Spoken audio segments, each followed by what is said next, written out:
fact, I gave an example which is not even inappropriate. Why? Stealing a loaf of bread will never, in an Islamic jurisprudence, get a penalty of cutting off hands. Why? Why? It needs to be of a certain value, not value of a loaf. It needs to be something valuable.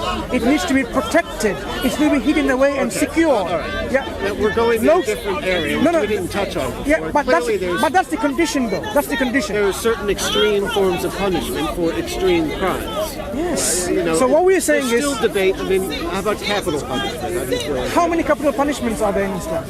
In Islamic law? Oh, it's not. I'm just saying in general. No, in Islamic law, how many are there? I mean, there's tons in the States. I'm just saying... No, in Islamic law, there are about 5 or 6 of capital punishment crimes. Only out of zillions of possible crimes. Does that include Saudi Arabia? No, I'm not talking about any country. I'm talking about from Islamic law, which is the basis of implementing a law in any Muslim country. So whether Saudi Arabia or Pakistan or Iran or whichever country it is, doesn't matter. If you're going to implement Islamic law, the Islamic law comes from the Quran and the prophetic teaching, and the understanding and the consensus of the Prophet's companions and then the students. And then there's an analogical deduction, what we call qiyas. So you have given you 4 sources of Islamic law already.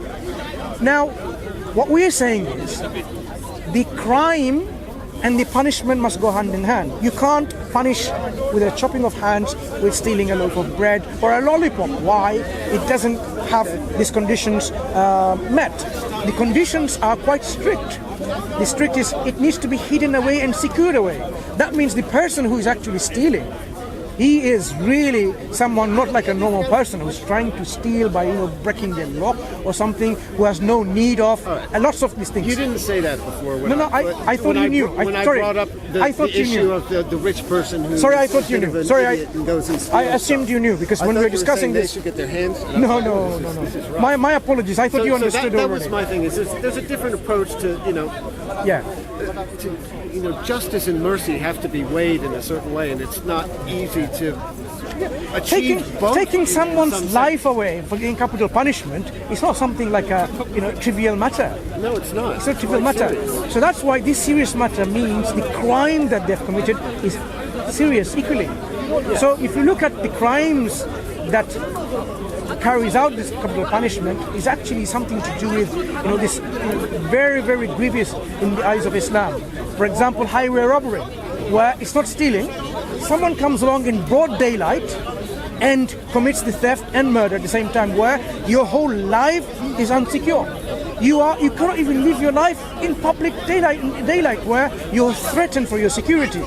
These kind of crimes cannot be just £10 fine or 1 year imprisonment. Islam considers these are crime against society, where they need to have a very strict and harsh punishment to show to the individual that this is what will happen to you, as well as to the others who may be even thinking of doing that because of their, unwell mind. Let's put it that way, as we said.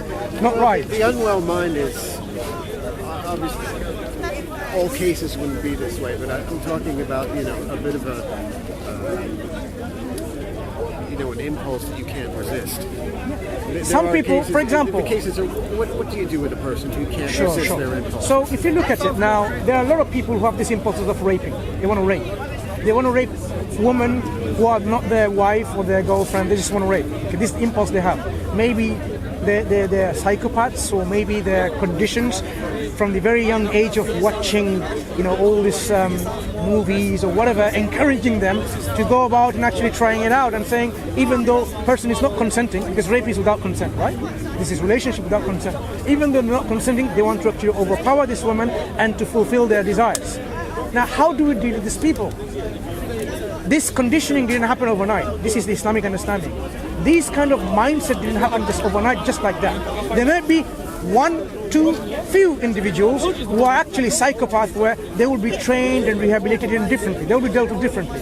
But people at large, when you are coming up with this kind of impulses to carry out your impulse and forcibly enjoy yourself on others, these impulses, Islam considers, have been developed in a process of time, of conditioning by the society. the environment, lots of different factors. When we say environmental factors, it could be that the people they're hanging around with, bad influence. It could be they're watching the media, whether it's the internet or whether it's the TV or it's the movies in cinemas, where they're somehow seeing people are getting away with it. People are forcing each other, and it gives them this adrenaline rush. Maybe I can get away with it as well. In Islam, these kind of encouragement are prevented. We don't show open licentiousness, like you use this word, I can't remember how it's pronounced, where this open kind of thing about sexuality and sexual perversion or sexual immoralities, let's call it that way.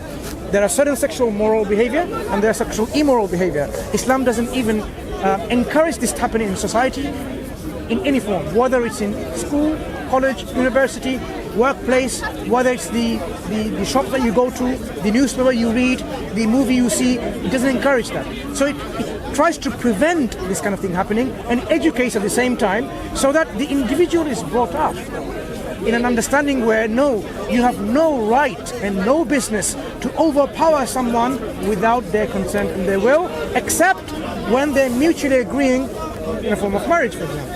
Now, you know where I'm going to go with this. It seems that...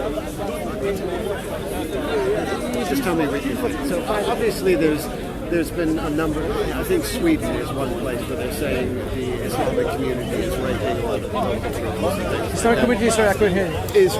Is responsible for a lot of the rapes that are occurring in Sweden. Okay. So, since Islam doesn't encourage them to... It would seem... Are they following Islam? No, I don't First know. question you'd be asking. Yeah, I don't know. First question you'd be asking. If Islam, it says, if you were to rape someone, you should be stoned to death. Obviously, these people are not even listening to that. Yeah. So it is not a problem of Islam. It's a problem of their Islamic understanding and application of Islam. Well, I mean, if they were doing it, assuming this is I bring it up because you were talking about, Islam says that rapists tend to come out of their own culture, and it's reinforced by what they're taught in their culture. And I'm like, well, but where are they learning? These guys are in an Islamic culture when they're going out and raping. That doesn't seem to be. When you say Sweden, is open pornography available everywhere in Sweden? Maybe there is.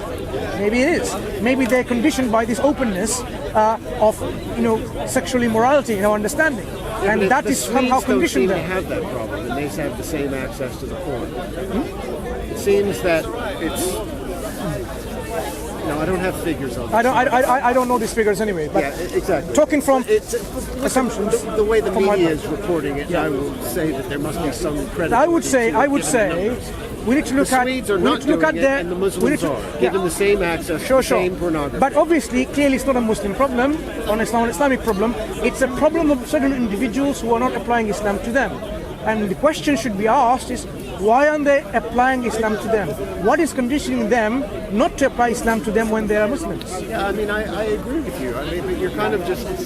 And then I'm not brushing it aside. I'm simply saying Islam is not the problem. Muslim who are not applying the application of Islam on them. You're telling me if you don't apply moral principles to your life, then you don't act morally. And we can all say that. It doesn't seem that Islam is... But that cannot be a counterexample, though. I mean, when you use this as a counterexample... No, I was just saying that, I don't know, you kind of made it seem like Islam is giving something special that... No, what we're saying is... some special teaching that the rest of us can't give, and that's why...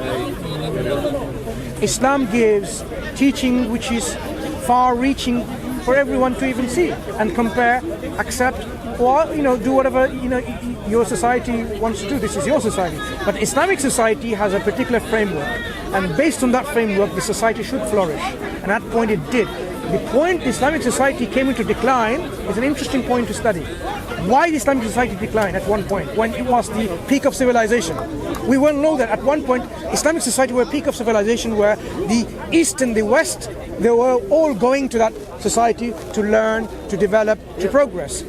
They were declining for various factors. One of the important factors is their linking with Islam was getting broader and broader, meaning what? They were moving away from Islam and the application of Islam.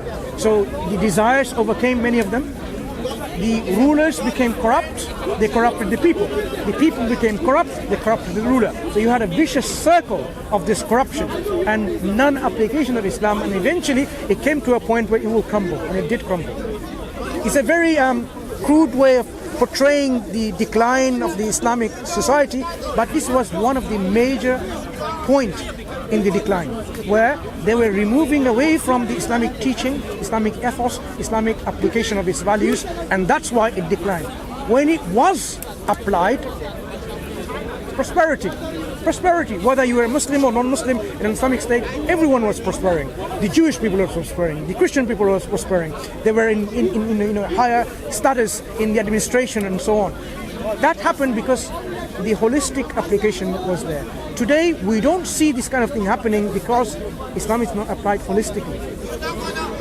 That's the problem. Holistic application. For example, if you give your child all the money, says don't steal, and then he goes to a gang culture and says stealing gives you power and dominance. Like if I were to rob someone by force and so on, it makes me a very what is called? Call it juice, innit? I don't even know. Yeah.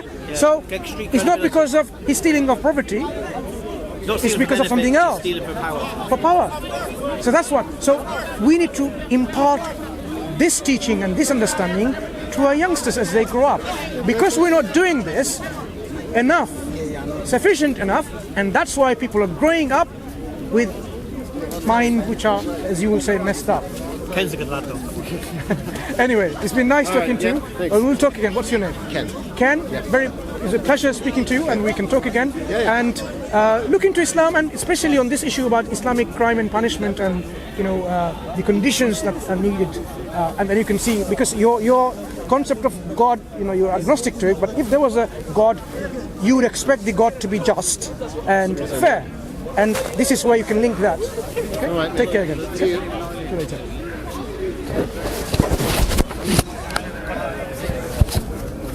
It's getting longer and longer.